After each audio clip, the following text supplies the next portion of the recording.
Yes, in this video, you rightly saw our able Prime Minister, Simon Ekpa.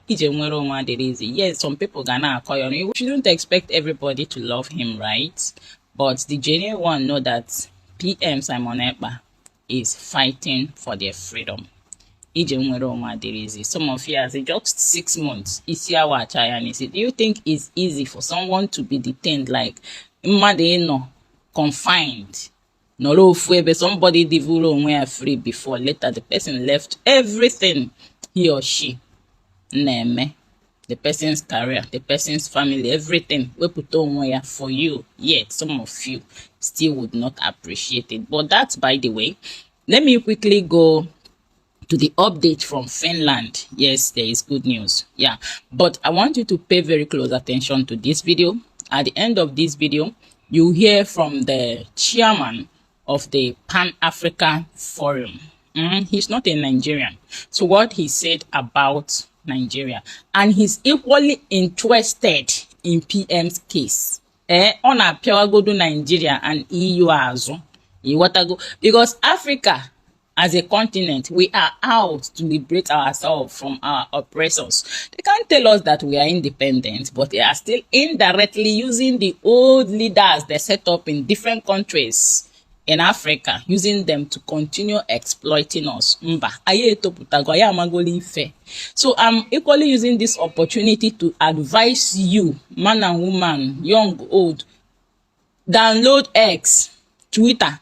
Download it, go there, air your view. There is full freedom of speech on X. You want to go? Come out there, connect with the world. Okay, let's fire on with the update from Finland. Also remember that our Supreme Leader Mazi Nnamdi Kanu will be appearing in court today too, the 19th of June 2025. So the update will be coming soon. So share this video as you are listening and subscribe to my channel too and leave the notification bell on. Right, update from PM's Finland court case.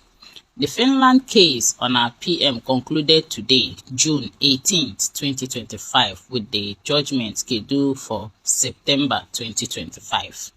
The possibility of our PM, Simon Ekpa, going home next week is high and on the table, not just because this case is a political witch hunt by Nigeria to stop the declaration and full protection of new sovereign state of Biafra.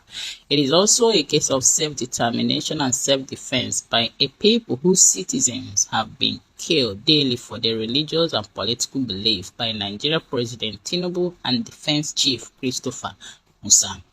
More importantly, this case is between Finland, Nigeria, and United States of Biafra, who has taken the necessary steps to report and stop several human rights abuses of Nigeria, killings of Christians, and reintegration of non-terrorists into countries, police, and army to right quarters. Conflicting prosecutors' witness reports the use of alleged members of belonging to a terrorist group to try PM in proper terrorist case. The clear proof that the Monday sit-at-home in Biafra land for the past 3 years is a voluntary activity agreed upon by all Biafrans. The confusing reports of who heads IPOB or not, all these were glaring during this short planned trial and rendered the whole case invalid of no merit. The sit-at-home was not imposed by Simon Ekpa as it continued in his absence. The killing in Southeast Biafra land was not caused by Simon Ekpa as it got worse during his absence. In the concluding statement today, which is the yesterday, are you getting it? Finland needs to redefine what terrorism is and ensure that the word is not used to label or suppress freedom fighters and opposing political views using transnational repression, which Nigeria is known for. The United States of Biafra government was well represented from the beginning to the conclusion of PM's case today.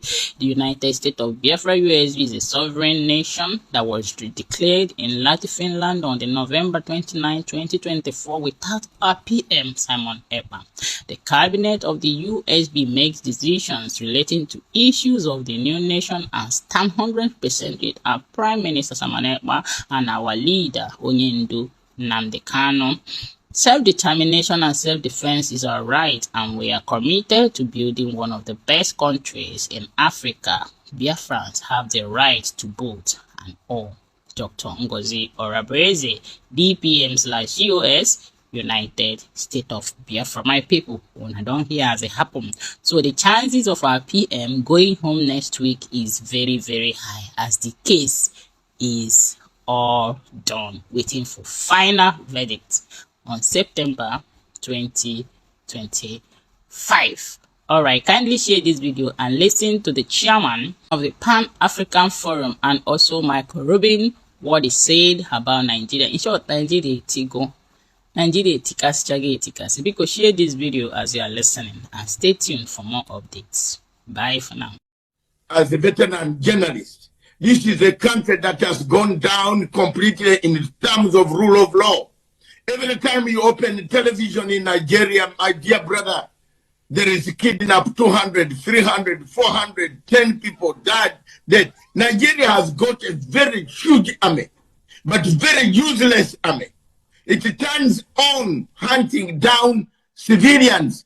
The most of the army in Nigeria, Peter, has been turned on civilians of Biafra on the side, on the southeast, to go and torture civilians there, instead of coming back, all of them in a united front to face Bono states, Maiduguri.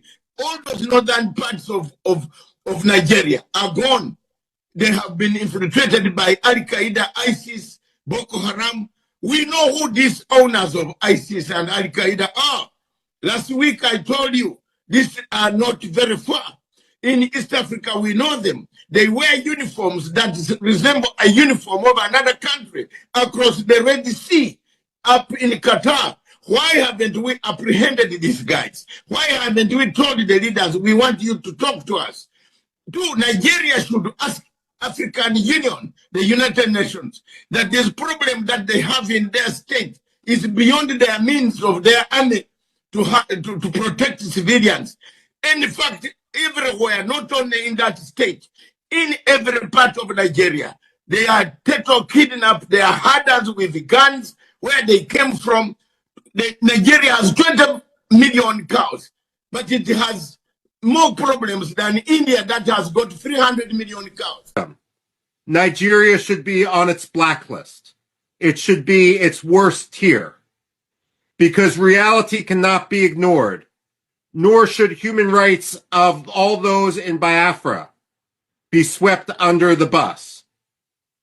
Frankly, if Nigeria spent as much energy hunting the perpetrators of violence against the Igbo as they do pressuring Finland to punish the free speech of Biafra's leaders, Nigeria would be a much better place. Unfortunately, rather than reform, rather than embrace liberty, rather than embrace self-determination, Nigeria seems to embrace transnational repression. And that is why all Biafra activists in Finland should be free. Now, a lot of people will look at Biafra and say, you know, we've never heard of Biafra. That reflects